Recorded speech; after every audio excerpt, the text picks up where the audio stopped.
विधायक जी, आज देश और प्रदेश को युवाओं का प्रदेश कहा जाता है और आप युवा हैं इस देश के और विधानसभा में प्रतिनिधित्व करते हैं। आज के युवा के साथ जो धोखाधड़ी हो रही है, जिस तरह से युवा त्रस्त है, क्या कुछ कहेंगे इस बारे में?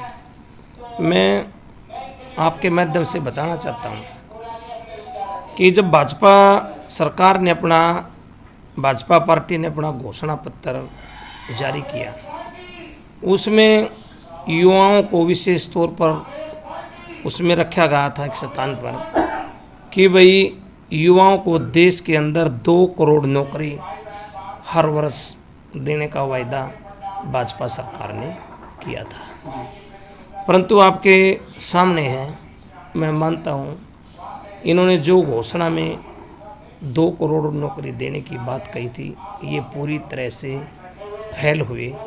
इन्होंने रोजगार देने की बजाय रोजगार लगे हुए युवाओं को हटाने का ही काम किया है, लगाने का काम नहीं किया है। विधायक जी, जिस तरह से आप जिस सदन के सदस्य हैं, वहाँ 75% युवाओं को जो रोजगार प्राइवेट रोजगार में आरक्षण देने की बात चली, वो क्या मामला क्या है? जिस प्रकार इन्होंने विधानसभा में सदन में रखा कि भाई हम प्राइवेट जो फैक्ट्रियाँ यहाँ ले आएंगे, उद्योग यहाँ ले आएंगे, उसमें 75% युवाओं को रोजगार देंगे। परंतु आज तक मेरा मानना है कि सदन में एक भी बात ये ऐसे प्रस्तुत नहीं कर पाए कि उन्होंने एक भी उद्योग यहाँ लगाने का काम किया हो। इन्होंने ये वायदा तो किया, ये घोषणा तो की कि 75% युवाओं को रोजगार देंगे, परंतु युवाओं को रोजगार तो ये जब देंगे जब उद्योग यहाँ लगवाएंगे। यहाँ तो कोई, जब से भाजपा की सरकार बनी है, कोई भी उद्योग लगाने के लिए तैयार ही नहीं है। दूसरी बात, और मैं ये भी बताना चाहता हूँ, जैसे मैं इस वाराणसी विधायक हूँ, SCO बलबीर सिंह बाल्मीकि, इन्होंने 75% में ये भी निश्चित नहीं किया कि भाई कितना कोटा SC को देंगे, BC को देंगे कि नहीं देंगे, जर्नल को कितना देंगे। इन्होंने कोई भी बात उसमें क्लियर नहीं कही। मेरा साफ तौर से कहना है कि ये जो पार्टी है, भाजपा और जसपा गठबंधन की जो सरकार है, ये लोगों को, जनता को भकाने के अलावा और कुछ जानते ही नहीं हैं। बस लोगों को झूठे वायदे करना जानते हैं, पूरा कोई नहीं करते हैं। जिस प्रकार आपने देखा होगा, पूर्व मंत्री हैं कृष्णलाल पवार, जो मेरे हलका से विधायक भी रहे हैं और मंत्री भी थे। उन्होंने यहाँ एक रैली में, एक जनसभा में अपने भाषण में कहा कि भाई 40% अनुसूचित जाति है और 44% बैकवर्ड है।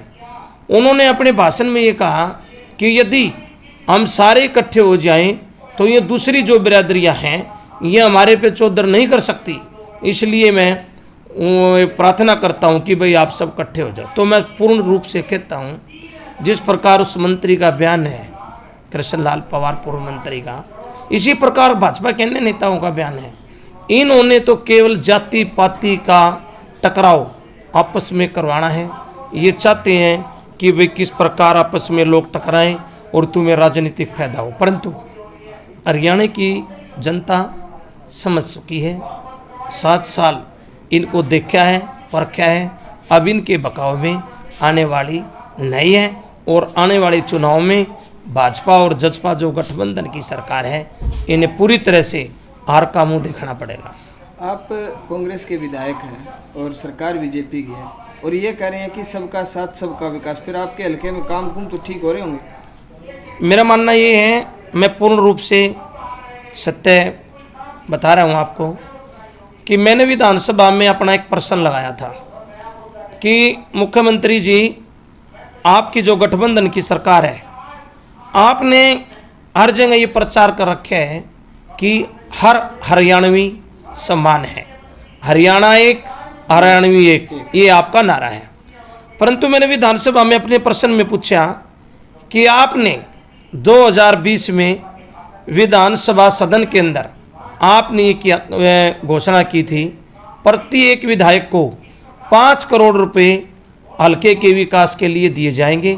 हर विधायक एस्टीमेट अपने कामों के बनवाकर यहाँ भिजवा दे। हमने एस्टीमेट बनवाकर 5 करोड़ रुपए की सभी विधायकों ने वहाँ भेजा और मुझे केवल 2 करोड़ रुपये काम के लिए दिए गए जिनके एस्टीमेट थे। तो मैं तो आज भी मांग कर रहा हूँ और मैंने इस विधानसभा में भी रखा कि आप मेरे 3 करोड़ रुपए जो हल्के के विकास के लिए आपने देने थे वो कब दोगे, 3 करोड़ जो शेष हैं। और इसी प्रकार काफ़ी विधायकों को 5 करोड़ रुपये नहीं मिले।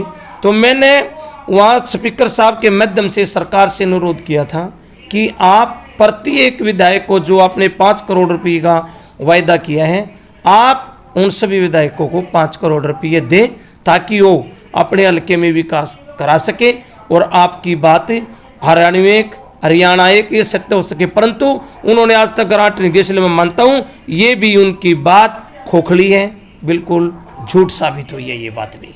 सर, आपने अभी मंत्री के बयान का जिक्र किया था। आज से अगर 7 साल पीछे हम जाएं 14 से पहले, तो हरियाणा में कहीं ऐसा नहीं होता था कि कहीं जातिवाद के दंगे हुए हैं, जातिवाद की बात चली हो। लेकिन आज सरेआम मंचों से जो सरकार के लोग हैं वो 35 से 1 का नारा दे रहे हैं, कहीं 36 से 1 का नारा दे रहे हैं। तो ये क्या मान के चलते हैं? एक तो उन लोगों को सम्मान किया जा रहा है या कहीं न कहीं भाईचारा खराब किया जा रहा है? जिस प्रकार आपने पूछा कि भाई 14 से पहले ऐसा नहीं था। 10 साल चौधरी भूपेंद्र सिंह हुड्डा हरियाणा के मुख्यमंत्री रहे, कांग्रेस पार्टी की सरकार थी। चौधरी भूपेंद्र सिंह हुड्डा जब मुख्यमंत्री थे, एक बार भी कहीं भी जिस प्रकार इन्होंने गोली चलवाई, जिस प्रकार इन्होंने पानी के बौछार किसानों पे की, लाठियों से किसानों को पिटवाया गया, किसानों को जैसे बस्ताड़ा मेरे हल्के के नज़दीक लगता है, बस्ताड़ा टोल टैक्स पर इतनी बुरी तरह से किसानों को पीटा गया। मैं मानता हूं कि जब चौधरी भूपेंद्र सिंह हुड्डा जी हरियाणा के चीफ मिनिस्टर थे, उस समय किसी को भी आंदोलन करने की जरूरत नहीं पड़ी और यदि कोई छोटी मोटी बात हुई भी तो उसे पूर्ण रूप से सहमति से उनकी समस्या का हल किया गया। ये सरकार केवल लोगों को भिड़ाने का काम करेगी और कोई दूसरा काम नहीं करेगी। आपके सामने है किसानों की कितनी बुरी दशा है। कोई भी महकमा हरियाणा के अंदर ऐसा नहीं बचा जिसने सड़कों पर धरना प्रदर्शन नहीं किया। कोई भी महकमा हरियाणा के अंदर ऐसा नहीं बचा जो भाजपा और जजपा की सरकार ने लाठियों से, प्रशासन की लाठियों से ना पिटवाया हो। कोई भी महकमा ऐसा नहीं बचा है। सबकी पूरी दशा, इसमें व्यापारी भी, कर्मचारी भी, किसान भी, मजदूर भी, दलित भी, बैकवर्ड भी, सब परेशान है इस सरकार से। सब परेशान है भाजपा और जजपा गठबंधन की हरियाणा सरकार से, सब परेशान है और मोदी जी की सरकार से भी लोग परेशान हैं। थैंक यू सर, आप हमारे साथ जुड़े, आपको बहुत